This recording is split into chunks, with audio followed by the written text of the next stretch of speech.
حي على الفلاح.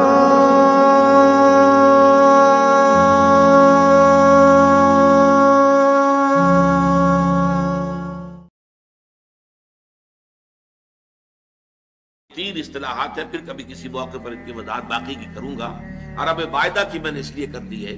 کیونکہ ایک رائے یہ ہے کہ قوم جو عاد تھی اسی میں سے ایک بادشاہ لقمان تھے، لقمان ابن عاد، اور یہ بہت حکیم اور دانا انسان تھے، بہت فہیم، بہت سمجھدار انسان تھے۔ ایک رائے یہ ہے، اور ایک رائے یہ ہے کہ در حقیقت قوم عاد جو ہے جب تباہ ہوئی ہے تو اس کا کچھ حصہ جو ہے جو بچ گئے تھے اہل ایمان، وہ یمن میں جا کے آباد ہوئے، وہاں انہوں نے ایک حکومت قائم کی، وہاں پر ایک بادشاہ ہوئے ہیں لقمان نام کے۔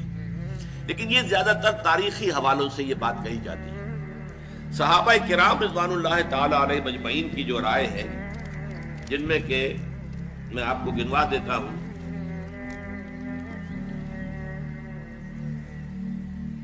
ابو ہریرہ رضی اللہ عنہ، ابن عباس رضی اللہ تعالی عنہما، جابر بن عبداللہ انصاری رضی اللہ تعالی عنہ، پھر یہ کہ تابعین میں سے سعید ابن مسیب، مجاہد، اکرمہ رحمۃ اللہ علیہ، ان سب کی رائے یہ ہے کہ یہ اصل میں سوڈان کے رہنے والے سیاہ فام انسان تھے، اور سوڈان کا جو شمالی کنارہ ہے نوبیا کہلاتا ہے، وہ تقریباً مصر اور سوڈان کے درمیان پڑتا ہے، وہاں کے رہنے والے تھے، پیشے کے اعتبار سے کارپینٹر تھے، اور یہ آ کر عرب میں آباد ہو گئے تھے۔ اب یہ گویا کہ اس اعتبار سے یہ کوئی خاندانی اعتبار سے بھی کوئی وجاہت نہیں تھی، پیشے کے اعتبار سے بھی کوئی وجاہت نہیں تھی، کوئی دولت و ثروت بھی نہیں تھی، دنیاوی اعتبارات سے کوئی اس طرح کی معروف شخصیت نہیں، لیکن اللہ نے حکمت عطا کی تھی۔ وَمَن يُؤْتَ الْحِكْمَةَ فَقَدْ أُوتِيَ خَيْرًا كَثِيرًا، سورہ بقرہ میں فرمایا جسے حکمت عطا کر دی جائے اسے تو گویا کہ خیر کثیر عطا کر دیا گیا۔ تو ان کی حکمت اور دانائی جو ہے اس کی بنا پر ان کے اقوال کوٹ کیے جاتے تھے عرب میں، جو خطبہ تھے، جیسے میں تقریر کرتا ہوں تو علامہ اقبال کے اشعار جو ہے کوٹ کرتا ہوں، اس لیے کہ میں محسوس کرتا ہوں کہ جو بات میں کہنی چاہ رہا ہوں وہ شاید میں اپنے الفاظ میں اتنی خوبصورت طور پر نہ کہہ سکوں جیسا کہ اقبال نے اس اپنے شعر میں کہا ہے، تو بات کو واضح کرنا مقصود ہے نا، تو اس لیے آپ حوالہ دیتے ہیں، پھر اس اعتبار سے بھی کہ انہیں مانا جاتا ہے مسلم ہے، حکیم الامت ہے، بہت بڑے فلسفی ہیں، بڑے دانا انسان ہیں۔ تو یہی کوٹ کرنے کا انداز تھا عرب میں کہ شعراء اور خطباء یہ کوٹ کیا کرتے تھے۔ چنانچہ امرؤ القیس جس کو کہا جاتا ہے کہ عرب شعراء کا سردار، بادشاہ، اسی طرح حضرت لبید جو سبع معلقہ کے شعراء میں سے آخری تھے اور ایمان لے آئے تھے، عاشا اور طرفہ وغیرہ ہوں، یہ جو اشعار جو شعراء ہیں ایام جاہلیت کے، یہ اپنے اشعار میں بھی لقمان کے اقوال کا دیکھو لقمان نے یہ کہا تھا، دیکھو لقمان نے یہ کہا تھا، اس اعتبار سے ان کا چونکہ حوالہ دیا جاتا تھا۔ اور بلکہ تاریخ میں یہ آتا ہے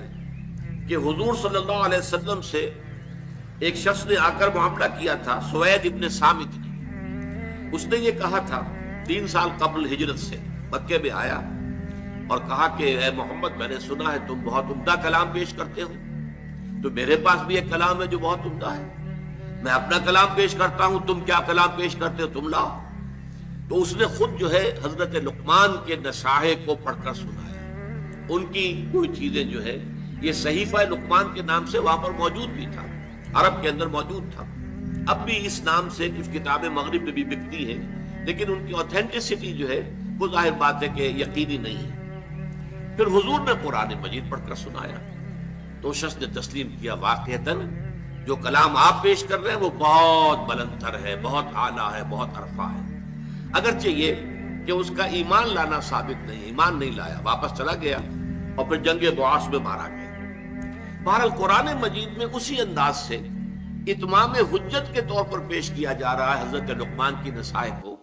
کہ دیکھو لوگو، اے قریش کے لوگو، جن باتوں کی اب یہاں سے حضرت لقمان کی وہ نصیحتیں ہیں جو انہوں نے اپنے بیٹے کو کی ہیں، یہاں مذکور نہیں ہے، لیکن مراد یہی ہے کہ انتقال کے وقت، جیسے کہ کوئی شخص دولت مند ہے تو وہ اپنے انتقال کے وقت اپنے بیٹوں کو، یا اگر بیٹا ایک ہی ہے تو اسے بتائے گا کس سے لینا ہے، کس کو دینا ہے، کیا حساب کتاب ہے، کہاں کہاں میرے ایسٹس ہیں، کوئی دفینہ ہے تو بھی بتائے گا کہ میرا وہاں فلاں جگہ پر دولت دفن ہے۔ ایک حکیم انسان کے پاس اصل شے اس کی ساری عمر کی غور و فکر کا جو حاصل ہے کہ میں نے جو کچھ سوچا ہے، میں نے جو کچھ بھی حاصل کیا ہے اپنی فطرت سلیمہ اور عقل سلیم کی رہنمائی میں، وہ میں تمہیں منتقل کر رہا ہوں۔ وَإِذْ قَالَ لُقْمَانُ لِابْنِهِ وَهُوَ يَعِظُهُ، یاد کرو جب کہ کہا لقمان نے اپنے بیٹے سے اور وہ اسے نصیحت کر رہے تھے، یا بنی لا تشرک باللہ، نمبر 1 اللہ کے ساتھ شرک مت کیجو، ان الشرک لظلم عظیم، یقیناً شرک بہت بڑا ظلم ہے، بہت سب سے بڑی ناانصافی۔ عربی زبان میں ظلم کہتے ہیں وضع الشیء فی غیر محلہ، کسی شے کو ہٹا کر اس کی اصل مقام سے ہٹا کر کہیں اور رکھ دینا، یہ ظلم ہے۔ اللہ خالق ہے تنہا، باقی سب مخلوق ہے، اب آپ نے مخلوق میں سے کسی کو اللہ کے برابر کر دیا، یا اللہ کو کسی اعتبار سے گرا کر مخلوق کی صف میں لا کے کھڑا کر دیا، تو اس سے بڑا شرک، اس سے بڑی ظلم، اس سے بڑی ناانصافی، اس سے بڑا ظلم کوئی نہیں۔ اب بنیا لا تشرک باللہ ان الشرک لظلم عظیم، اے میرے بچے شرک مت کرنا اللہ کے ساتھ، اس لیے کہ شرک جو ہے بہت بڑا ظلم ہے، بہت بڑی ناانصافی ہے۔ دوسری وصیت ان کی کیا ہے؟ یا بنیا انہا ان تک مثقال حبۃ من خردل فتکن فی صخرۃ او فی السماوات او فی الارض یأت بها اللہ ان اللہ لطیف خبیر۔ اے میرے بچے عمل، خواہ وہ نیکی کا ہو خواہ بدی کا ہو، انہا، ہا کی ضمیر ہے عمل کی طرف، عمل خواہ ایک رائی کے دانے کے ہم وزن ہو، اب یہ سب سے چھوٹی چیز رائی کا دانہ، فتیلہ، نقیرہ، یہ 3 چیزیں آتی ہیں قرآن مجید میں عام طور پر چھوٹی شے کے لیے، لا یظلمون فتیلہ، لا یظلمون نقیرہ، اور یہ کہ رائی کا دانہ، رائی کا دانہ بہت چھوٹا، تو چاہے وہ نیکی یا بدی ہو رائی کے دانے کے ہم وزن، اور پھر فتکن فی صخرۃ، وہ کسی پہاڑ کی، کسی چٹان کے پیٹ میں جا کر، کسی کھو کے اندر جا کر وہ عمل کیا گیا ہو، اور فی السماوات، یا آسمانوں میں کیا گیا ہو، اب تو آسمانوں میں ہے نا، آپ خلا میں جا کر وہ عمل کر رہے ہیں، تو پھر اب تو انسان جو ہے وہاں تک پہنچ گیا ہے، اور فی الارض، یا زمین کے پیٹ میں گھس کر کیا گیا ہو، یأت بہ اللہ، اللہ اسے لے آئے گا۔ یعنی انسانی اعمال، انسان اشرف المخلوقات ہے، اور انسانی اعمال ایسی گھٹیا چیز نہیں ہے کہ ایسے ضائع کر دے اللہ، چاہے وہ نیکی ہے چاہے بدی۔ فمن یعمل مثقال ذرۃ خیرا یرہ ومن یعمل مثقال ذرۃ شرا یرہ، لیکن عمل ضائع نہیں ہوگا، چاہے وہ رائی کے دانے کے برابر ہو، پھر چاہے وہ کسی چٹان میں گھس کر کیا گیا ہو، کسی پہاڑ کی کھو میں کیا گیا ہو، چاہے وہ خلا اور فضا کی پہنائیوں میں کیا گیا ہو، چاہے وہ زمین کے اندر سرنگ کھود کر کیا گیا ہو، یأت بہ اللہ ان اللہ لطیف خبیر، یقیناً اللہ تعالیٰ باریک بین ہے، باخبر ہے۔ اب 2 چیزیں آ گئیں، اللہ کے ساتھ شرک نہیں، اور اعمال کے بارے میں دیکھ لو نیکی اور بدی کے نتائج نکل کر رہے ہیں، اس سے آگے بعد سے بعد الموت کا یہاں تذکرہ نہیں ہے، اس سے بعد جنت اور دوزخ کا، اس لیے کہ یہ چیزیں معلوم ہوتی ہیں پھر نبی کے بتانے سے۔ اصولی طور پر جو چیز حکمت سے انسان جہاں تک پہنچ سکتا ہے وہ 2 ہے، ایک خالق اور اس کے ساتھ شرک نہ ہو، اور نمبر 2 اس اعمال انسانی ان کا ضرور بدلہ ملے گا۔ اب اس کے بعد تیسری بات، یا بنی اقم الصلاۃ، نماز قائم رکھ، یعنی جس اللہ کو تم نے پہچان لیا ہے، اب محض ایک مرتبہ پہچان لینا کافی نہیں ہوگا، اسے یاد رکھنا ضروری ہے، ورنہ شیطان تمہیں ورغلائے گا، تمہیں ادھر ادھر سے جو ہے تمہارا نفس تمہیں غلط راستے پر ڈال دے گا، جب تک کہ یہ ایمان باللہ مستحضر نہ رہے ذہن کے اندر۔ اور ایمان باللہ کو مستحضر رکھنے کے لیے ذکر ہے جو ہم پڑھ چکے ہیں، اتل ما اوحی الیک من الکتاب واقم الصلاۃ ان الصلاۃ تنہی عن الفحشاء والمنکر۔ لہذا اب نماز کون سی تھی وہ ہم نہیں جانتے، لیکن کوئی ذریعہ ایسا ہونا چاہیے کہ تم اللہ کو یاد کیا کرو۔ یا بنی اقم الصلاۃ، اور نمبر 4 وَأَمُرْ بِالْمَعْرُوفِ وَانْهَ عَنِ الْمُنْكَرِ، اور نیکی کا حکم دو اور بدی سے روکو۔ یہ بھی تمہاری ذمہ داریوں میں سے ہے، یہ بھی انسان کی، یوں سمجھیے کہ اس کی انسانیت، اس کی شرافت، اس کی مروت کا تقاضا ہے کہ وہ اپنے جو ابنائے نو ہیں، جو بھی انسان ہیں، ان کی بھلائی کے لیے کوشاں ہوں، اور سب سے بڑی بھلائی ان کی، سب سے بڑی خدمت یہی ہے کہ انہیں برائیوں سے روکا جائے اور بھلائیوں کی دعوت دی جائے۔ وَاصْبِرْ عَلَىٰ مَا أَصَابَكَ، اور یہ بھی جان لو کہ اگر یہ امر بالمعروف و نہی عن المنکر کرو گے تو تکلیفیں آئیں گی، مصیبت آئیں گی۔ پسند تو کسی کو نہیں ہے کہ آپ اس پر تنقید کریں۔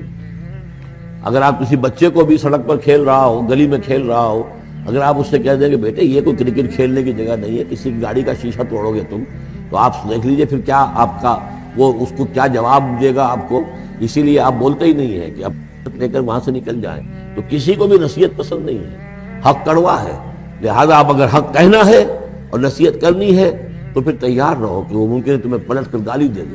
وہ کہے کہ تم پہلے ذرا اپنے دامن کو دیکھو تمہارے کتنے دھبے ہیں۔ اب جو بھی ہو برداشت، اور اگر کوئی بڑی بات ہے،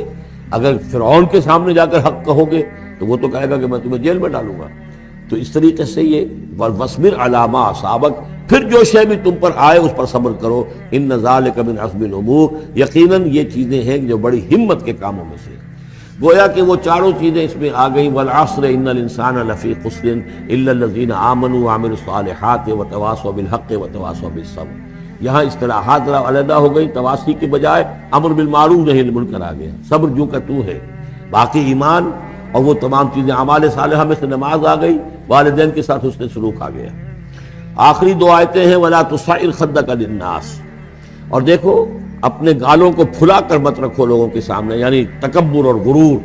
اس انداز میں رہنا. ولا تمش فی الارض مرحا، اور تم زمین میں اکڑ کر نہ چلو. ان اللہ لا یحب کل مختال فخور، یقیناً اللہ تعالیٰ کو جو اکڑنے والے ہیں. اور یہ مختال بنا ہے خیل سے. خیل کہتے ہیں گھوڑے کو. گھوڑے کی چال میں ایک تمکنت ہوتی ہے، تو جب انسان بھی بڑی تمکنت کے ساتھ چلتا ہے تو وہ گویا کہ اختیال بن گیا. لا یحب کل مختال فخور، شیخی کھوڑے، فخر کرنے والے، اکڑنے والے اللہ کو پسند نہیں ہے. یہ مضمون سورہ بنی اسرائیل میں بھی آ چکا ہے. ولا تمش فی الارض مرحا انک لن تخرق الارض ولن تبلغ الجبال طولا، تم کتنا ہی پاؤں مار کر چلو ہماری زمین کو پھاڑ نہیں سکتے، اور کتنی گردن اکڑا لو، اونچے ہو جاؤ، سینہ تان لو اور اوپر ترا بھی چڑھا لو، لیکن یہ کہ تم پہاڑوں کی اونچائی تک نہیں پہنچ سکتے.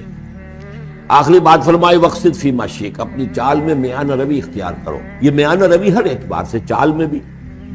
خرچ میں بھی. والذین اذا انفقوا لم یسرفوا ولم یقتروا وکان بین ذلک قواما. یہ ایک میچور شخصیت کا کہ اس کے اندر ہر اعتبار سے معلوم و توازن ہو، انتہا پسندی کسی بھی اعتبار سے نہ ہو. وقصد فی مشیک وغضض من صوتک، اور اپنی آواز کو پست رکھو. اس کا مطلب کیا ہے کہ کہیں کوئی آرگومنٹ ہے کہ جھگڑا ہو گیا ہے تو آواز کو بلند کرنے کی کوشش نہ کرو، بات اپنی کرو. عام طور پر یہ ہوتا ہے کہ جب آدمی دیکھتا ہے کہ میری دلیل تو کمزور پڑ گئی تو پھر وہ اپنی آواز کی والیوم بڑھا کر کوشش کرتا ہے کہ کمپنسیٹ کرے کہ دلیل عقلی اعتبار سے تو کمزور ہے لیکن میری آواز جو ہے وہ اس کے اندر وزن پیدا کر دے. ولا وغضض من صوتک، اور دیکھو ان انکر الاصوات لصوت الحمیر، آواز جو گدھے کی ہوتی ہے وہ ڈھیچو ڈھیچو جب کرتا ہے تو بلند تو وہ بہت ہوتی ہے لیکن کس قدر ناپسندیدہ آواز ہے، کتنی ناپسندیدہ آواز ہے. تو آواز کی بلندی کوئی حسن نہیں ہے، اصل تو یہ شے ہے کہ آپ جو بات کہیں وہ وزنی ہو، وہ دلیل کے ساتھ ہو، اور وہ آپ اپنی بات کو منوا سکیں اس کے حوالے سے.